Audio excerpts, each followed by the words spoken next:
Who's scruffy looking?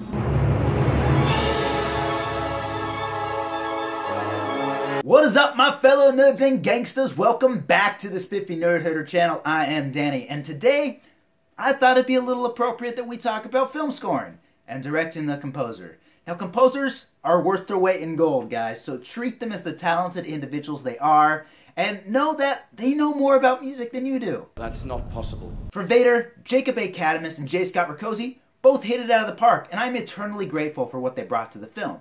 Both of their sites are in the description below. Check them out. As you wish, sir. Now, if you couldn't guess, film scoring is the ultimate of the ultimate subjective film nonsense. What one person loves, another person hates. So there's no one right way to do this. It is the only way. Some film scoring theories suggest that film scores should be mostly underscored and rarely used to allow the audience to fill in the emotional gaps with their own emotions. Other scoring theories suggest that the music should convey the emotion and go hand in hand with the action. Sometimes this is called Mickey Mousing, since the music almost plays like sound effects, and that the music may run nearly the entire course of the film. Star Wars films, including Vader, typically fall into this later camp of film scoring. Now, first a note when it comes to editing and music.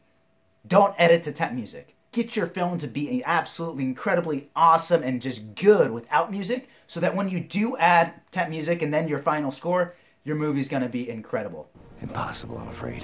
There are a ton of factors that come into play when a director and a composer work together, like what instruments are gonna be used, where music is gonna be, how loud is it gonna be. I'm afraid you're just too darn loud. All three of these items are extremely important, but I'm gonna address three other items which I think are equally important. Sounds exhausting. The first is, what emotion should the music be helping the audience feel? In Vader, our emotional anchor was always, how is Vader feeling? If we could help the audience feel what Vader was feeling, we knew that we were going to be on pretty solid ground. The high ground! Sometimes this means you do what's called scoring against the action. That means that the score gives an opposite emotion or pacing than what the picture is actually doing. This can be done to communicate a turn in the scene emotionally or narratively, like we do here.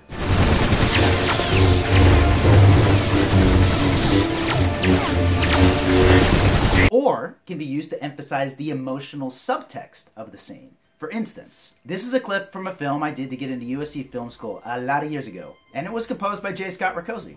We go way back. In this scene, a Palestinian nurse is telling an Israeli soldier about his heart transplant, and that she's taking care of him because her brother was the heart donor. Why do you think this conflict continues? Why do you think we hate each other? Muhammad is my only brother left.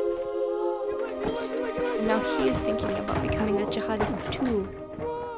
Scoring against the action here emphasizes the emotions of the characters and their connections to one another, rather than just trying to emphasize the action of the scene. In fact, at first we did try scoring to the action of the scene, and this is what it looked like.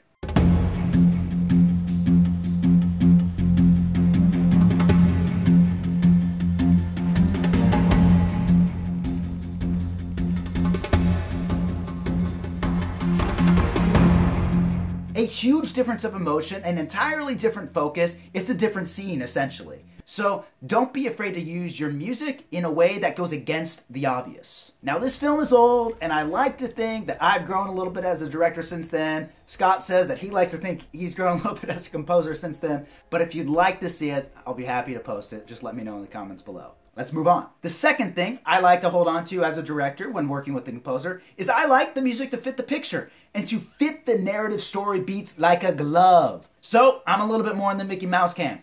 You're crazy. I'm not. For instance, during the opening scene of Vader, I talked with the composers about all the narrative turns of the scene and how the music should also do the same. Enhance the roller coaster of the film, rather than simply underscoring it with intense generic action music. It's a little bit of an oxymoron, but you get the picture. Finally, someone who speaks English. Some of these narrative beats and story, where the music also needed to change accordingly, were here when more troops run in, when Vader shuts the doors and starts to kill Palpatine. I mean, choke some random person, if you haven't seen the movie.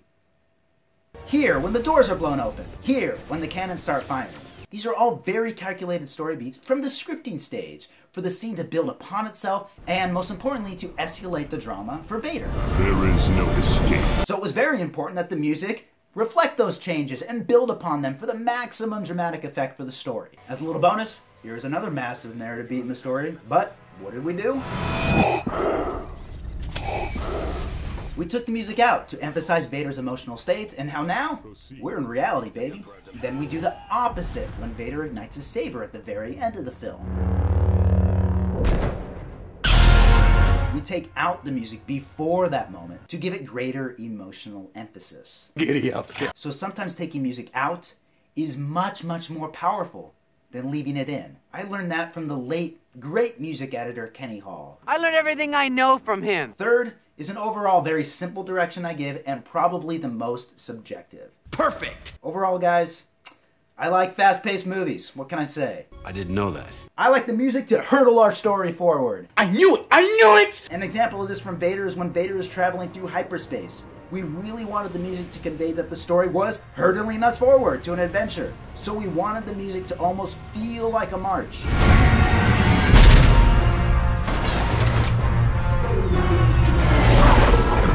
In this way, we hoped that it would help the audience build towards something and feel excitement for the adventure that was about to come. So guys, I hope you enjoyed today's video. Film scoring is an amazing part of the process and honestly is easily one of my favorites. So I'd love to know which film scores are your favorites? Which ones really help you to feel a part of the film and feel the emotions of the characters? Because ultimately, that's what I really like too. Please stay spiffy, my friends, and remember, don't do anything I wouldn't do twice.